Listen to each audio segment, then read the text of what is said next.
Hello, everyone. Let's talk about something near and dear to my heart, which is writing.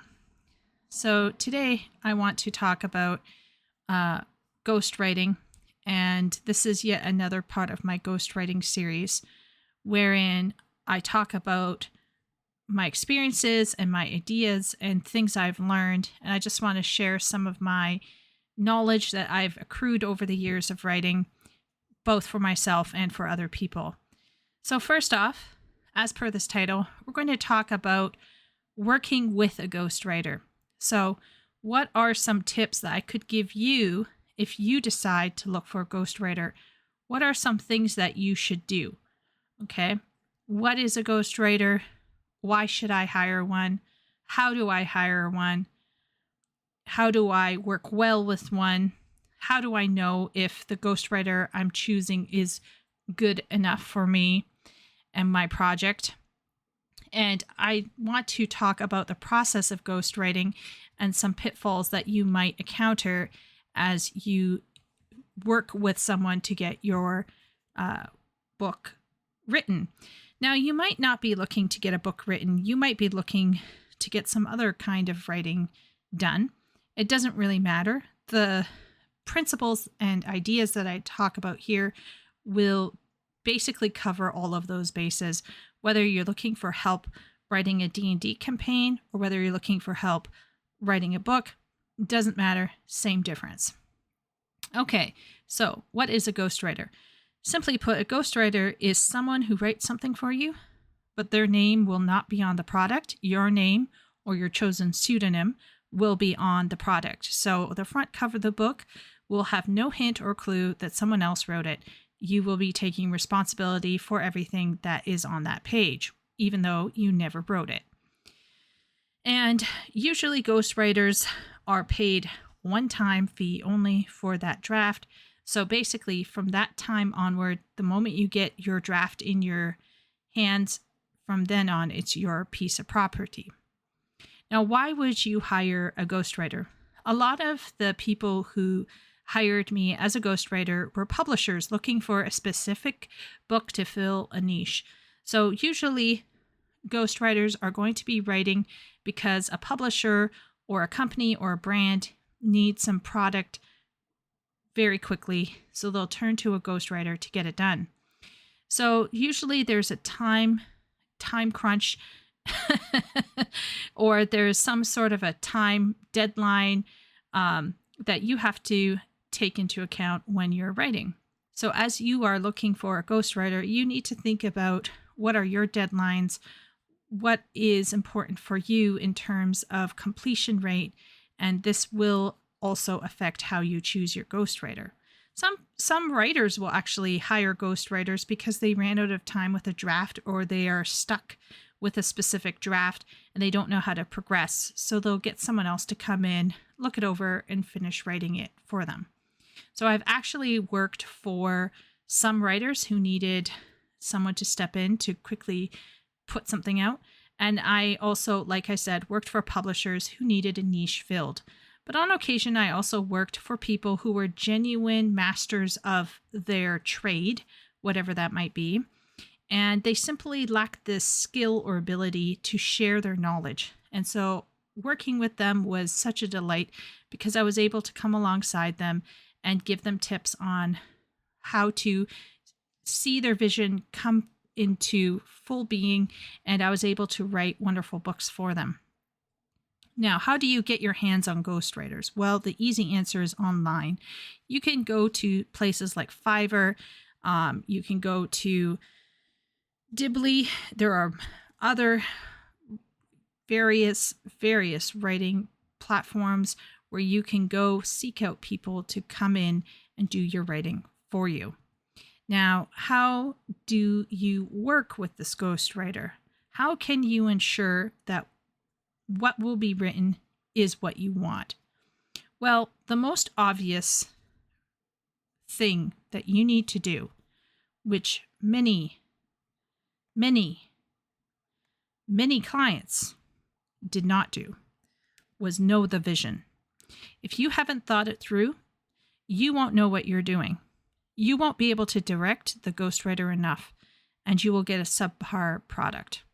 So really, you got to put your all into it. You can't just sit back and sketch out a quick story and be like, yeah, I'm done. I'm ready to give this to someone to do. No. You need to know every single little detail. You need to practically write it for yourself, at least in bullet form or as a script. You need to have a really good idea of what you want. Because if this is your passion project, trust me when I say this, the writer, even if they're the most fantastic writer on the planet, they're not going to choose the things that suit your sensibilities and your vision all the time. And so you need to have all the details that you consider to be important down on page to give to them. If you do not, they will come up with their own ideas. And then you're going to get to the reading stage and you're going to realize you don't like it and you'll want to change it. And it may require a fundamental change. And when you are fundamentally revising your product, your book, you are in deep doo-doo. So know your vision. And when you think you know your vision, step 2, think some more. You have to ask yourself, what are you wanting to create? What audience are you trying to reach? What kind of a writer do you need? What kind of style are you looking for? As you read through what you are creatively trying to, bring into being, you got to think about what kind of writer will suit this project the best. What style am I imagining this in? You might want to look at famous books as models so that you know exactly what you're going for. Then when it comes time to research the ghostwriter, step 3, you will understand what your requirements are. If you don't know your requirements, then how are you going to choose the ghostwriter that will fit you? So you have to really know your vision, and then you have to really know what your vision requires before you even choose your ghostwriter. And when you choose your ghostwriter, don't get faked out by any kind of blingy profile or somebody saying they have 2 degrees. Okay? No. You have to instead look at their writing samples. Ask yourself, do they really fit your requirements? How experienced are they in your niche? When you look at their bio and their profile and their portfolio, make sure that you analyze how they approach writing and what their writing output looks like. What did they put on their profile? And what are they saying about their personal approach to the writing process? Is it going to suit you and your approach? Now, one thing you can do, step 4, optional, is order a sample. You can actually get them to do a small piece of writing for you. For example, on Dibbly, which is one place where I worked, you can get them to do a small piece of writing for you for a few bucks, usually $10 to $25 for, let's say, 1,000 to 2,000 words. And when you request this sample, be very specific about what you want them to write. Don't say, oh, I just want you to write about a girl on a horse riding into a dark woods. No. Be very specific. Say, I want you to write a story, a short snippet about a young girl who is riding into the woods. Here's a small little description of her, and I want her mood to be apprehensive and worried because she's looking for her lost beloved. And then let them have at it. The reason why you want to be specific is because many times you're going to be approaching several ghostwriters at the same time. So pre-write a form letter so that you basically have a small little rubric for them to fill out so that they understand exactly what they have to do in order to fulfill the briefing. This sample will allow you to basically look at their work on the fly, and guess what? It's also a small test for you to figure out whether they can work under a time crunch, because many of these samples require turnover of only 1 to 2 days. If they can't get 2,000 words done in 48 hours, this may not be the writer for you. Essentially, what you really want to do is take this time to get to know the different writers. You can chat with them for sure, but also watch how they go about their writing. Watch whether they ask you for more details. Watch out for whether they're taking their time or they're asking for an extension already.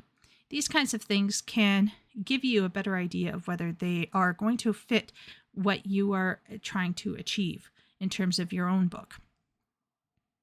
Now, when you are assessing what they have given you, you can first just ask yourself, did I enjoy reading that? Will my audience enjoy reading that? You can think about whether they fulfilled your briefing in its entirety. Did they try to add things that you specifically requested them not to add? Did they add things that you feel are off? Maybe they went ahead and made some changes without checking in with you first. In this way, communication style is really key. And this is a chance for you to assess how they communicate with you. And like I said before, turnover is very, very crucial for this, because you don't want to be waiting around forever for this book that you're writing. So you got to ask yourself, what is the minimum amount of time that they are allowed to spend on it, and what is the maximum? Once you know the minimum and the maximum that you want it to be done in, you really have to calculate from there how much did it take for them to finish this sample, and how much would they need if they're going to do a full book. So once again, don't just get sucked in by a really lovely profile or by a nice picture or even by a degree. Instead, try to work with them a little bit with some writing samples. If you write a mock, kind of like template letter, you could send it out to a couple different writers, and it's probably going to cost you $30 to $50 to chat with 2 writers. Maybe you want to do it with 3 to 5 writers. It might cost you a little bit of money to take time to get those samples from them, but long term it might actually really help you to get to know those writers, and you'll feel more confident about that. Now, when you get down to 1 or 2 writers, it is time to assess the ghostwriters who are available. And you really want to, once again, go with how did they communicate with you? What was their writing like? And how was their turnover? Now, you might be wondering, is turnover rate so important? Well, given that your book is 30,000 words long, the average size of a book, let's say a self-help book, 500 words an hour, 2,000 words a day, it's going to take 15 days to write that book.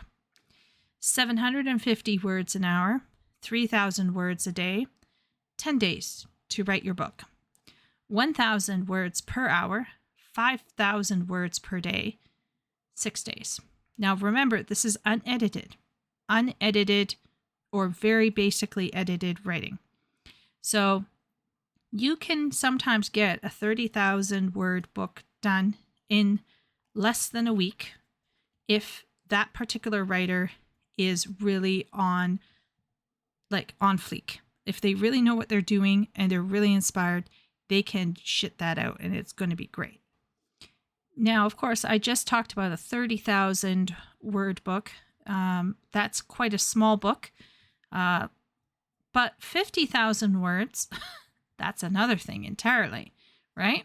So 50,000 words is the average size of a romance or really easy fantasy novel. And so if they work at 500 words per hour, 2,000 words a day, it's going to take them 25 days. 750 words per hour, 3,000 words a day, that's going to be about 17 days. And 1,000 words per hour, 5,000 words a day is around 10 days for a 50,000 word book. And some books can be upwards of 100,000. So you can just imagine that anything that's over 100,000 is going to take at least a month to 2 months to write, even for a prolific writer. So just think about turnover rate, because if you're choosing someone who is really, really slow, this book is going to take forever. And maybe that's okay with you. but maybe it's not. So just think about that. Pricing. Well, that's another one. You get what you pay for. Given that your book is, let's say, 30,000 words, remember the average size of a self-help book, $1.4 per 100 words is about 420, let's say, US dollars. 1.9 per 100 words is 570 US dollars. And if you're going to pay them 2.5 per 100 words, $2.50 per 100 words, that's 750 US dollars for a 30,000 word book. And if you're going to give them a nice royal $3 per 100 words, that's a $900 book that you've got to front 900 US dollars. If you think about it, it's actually not that expensive, considering that you could make good money off that book if it's a good book, but it's something to consider. Given that your book is 50,000 words, which is a larger book, 1.4 per 100 words will land you 700 US dollars for that book. 1.9 per 100 words will be 950 US dollars. 2.5, $2.50 per 100 words will be 1,250 total. And if you're paying $3 per 100 words, you're going to be shelling out 1,500 US dollars. So some ghostwriters are going to be quite expensive, but your average run-of-the-mill newbie is going to only cost you 1.4 US dollars per 100 word. Now, there are other considerations that you might want to keep in mind. For example, as you communicate with them and as you work with them on the sample, is the ghostwriter pushy? How did they communicate? How are you vibing with them? Some ghostwriters can sound really great, and when you talk with them, they might seem really reasonable people, but at the end of the day, they could be kind of crazy, and you might end up having to fight with them over your content. So that's why it's really important to go in with a very, very strong idea about what your content is. And you really, really need to know what you want exactly, so that at the end of the day, you're able to communicate your ideas clearly to that ghostwriter and let them know who is in charge. You should also know the writing process before you go in. So step 6, get to know the writing process. Now, you might not know what the writing process is, so I'm going to just give it to you nice and easy here, okay? There's pre-writing, writing, revising, editing, and then publishing. So pre-writing phase is where you're going to outline your book with your ghostwriter, preferably, and you're going to work on lore, world building, character progression, all of that good stuff. It probably will take about a month for a book. Some books will take less, and some books might even take up to 2 months, but no more than 2 months. Writing is the writing phase where they will just write your book. You sit back, let the pages get filled, and then comes the revising phase. The revising phase is going to be where you're going to double check to make sure that all of the chapters are there that you ordered, that all of the main plot points were followed, that all of the details that you wanted were included, that all of the characters are progressing as planned, and that basically the story is in fact a story. Editing is usually done by someone else. The writer may do a single editing pass just to make sure that the draft is readable, but other than that, most writers should not be expected to do heavy editing. That is usually done by someone else. If they are doing heavy editing, you must pay them extra for the editing. And then it is time for you to publish and share as you please. Now, it's really crucial to know the writing process because you might end up wasting your ghostwriter's time and your own time. There have been a lot of clients who get in on the writing phase and start trying to correct me as I'm writing. They shouldn't do that, okay? So once again, know what the writing process is. So let's look at pre-writing, for example. As you work on the outline, don't expect them to write right away if there's no pre-writing done. Your outline is probably not good enough for them to write. So if you give them an outline and they're struggling with writer's block, it's probably you. You're the problem. So you need to know what a good outline looks like before you give it to a ghostwriter and expect them to write your book. What does a good outline look like? Well, check out this outline. We created this outline on stream. As you can see, there are a lot of details.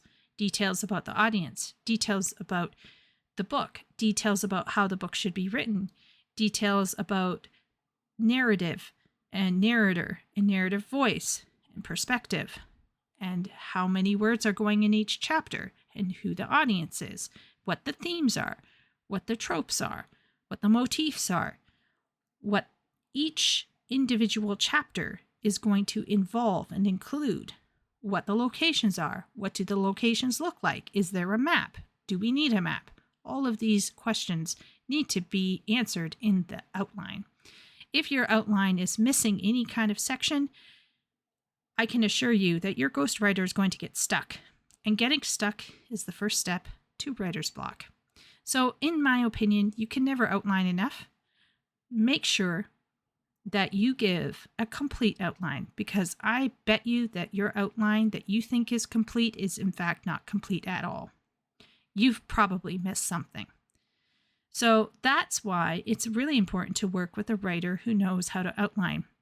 The outline protects you so that your vision is made real, and it protects the ghostwriter, because then the ghostwriter can't be called out for failing to meet expectations because the outline was agreed on by the both of you.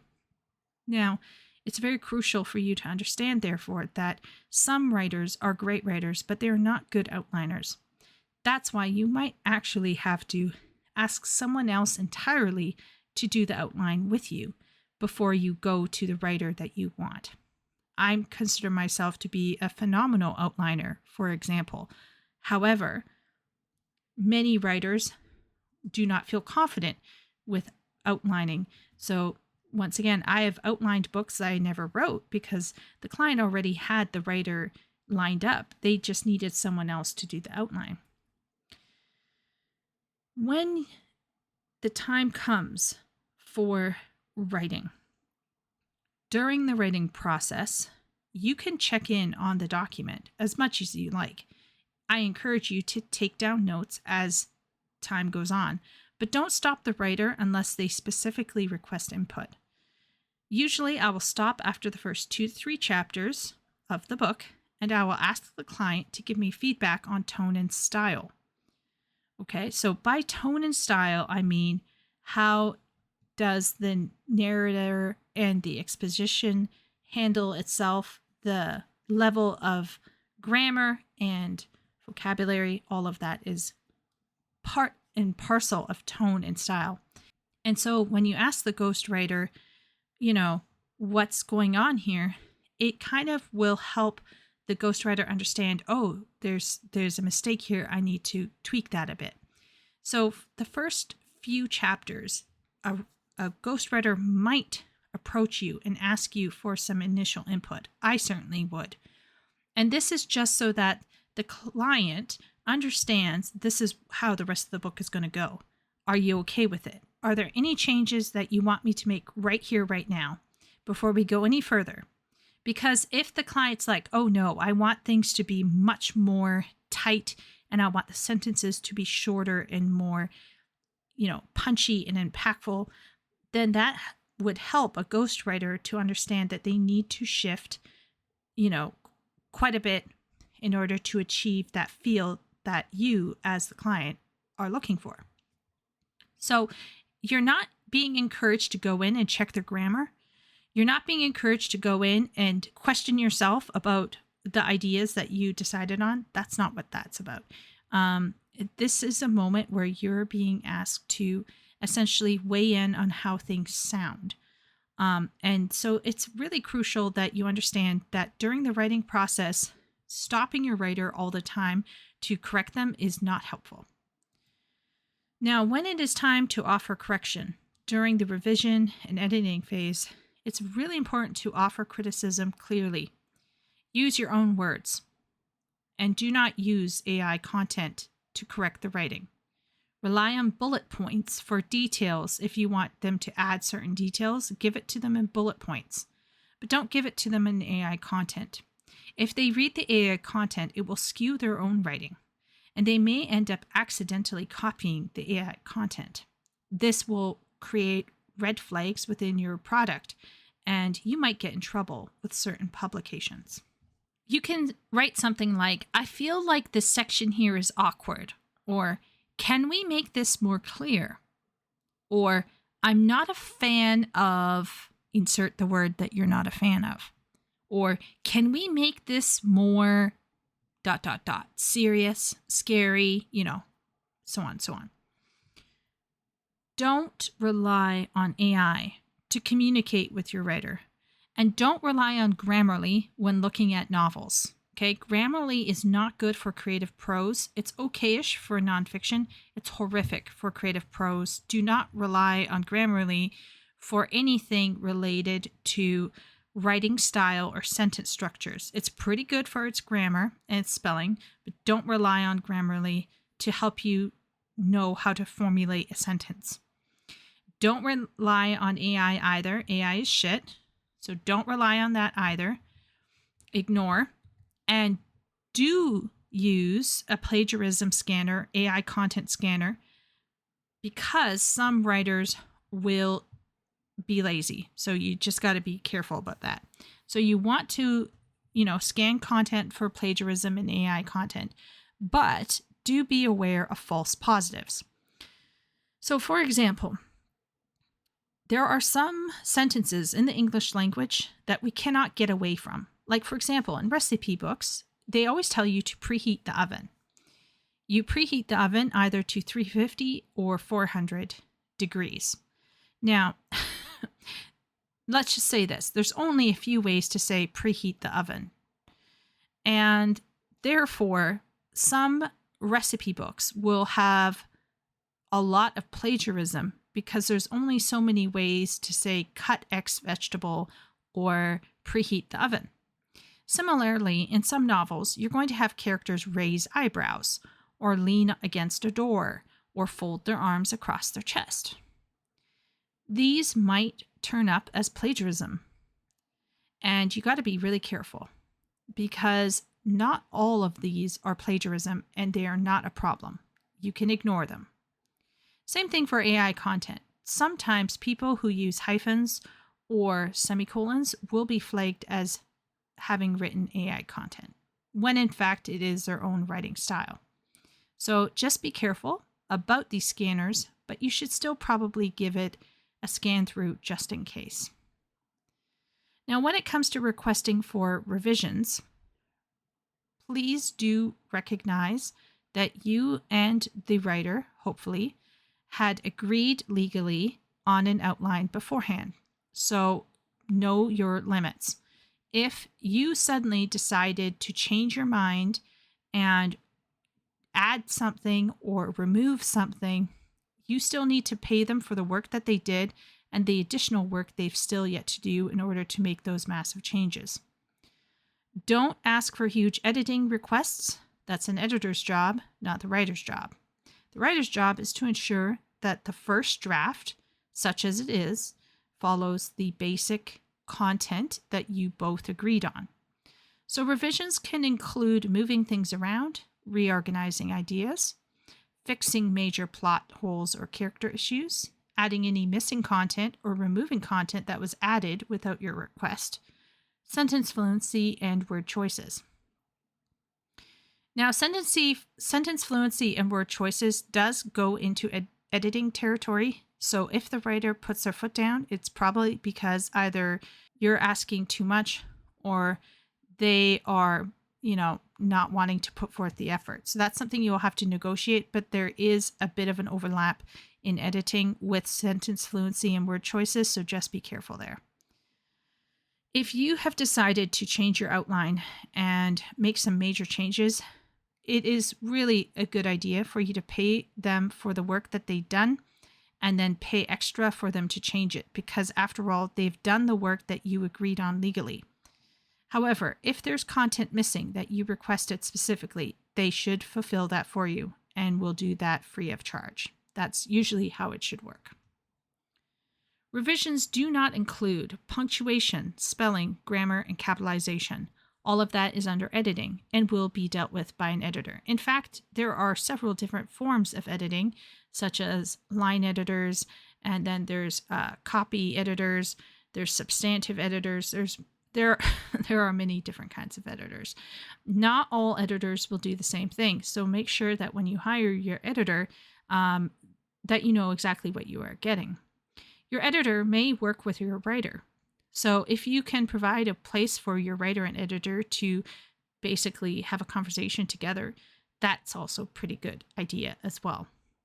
In short, as a client, it is your job to know what you want, and it is your job to ensure that the ghostwriter understands clearly what you want. If you cannot sit down and imagine your book as a movie in your head, then you probably have not done the work that you need to do in order to prepare the ghostwriter so that they can give you what you want. After all, how can they give you what you want if you don't know what you want? Yeah. So in short, I recommend that you try to protect yourself as much as possible. I have worked with clients who were screwed over by their ghostwriters. Usually it's because the ghostwriter promised one thing but could not commit to that project.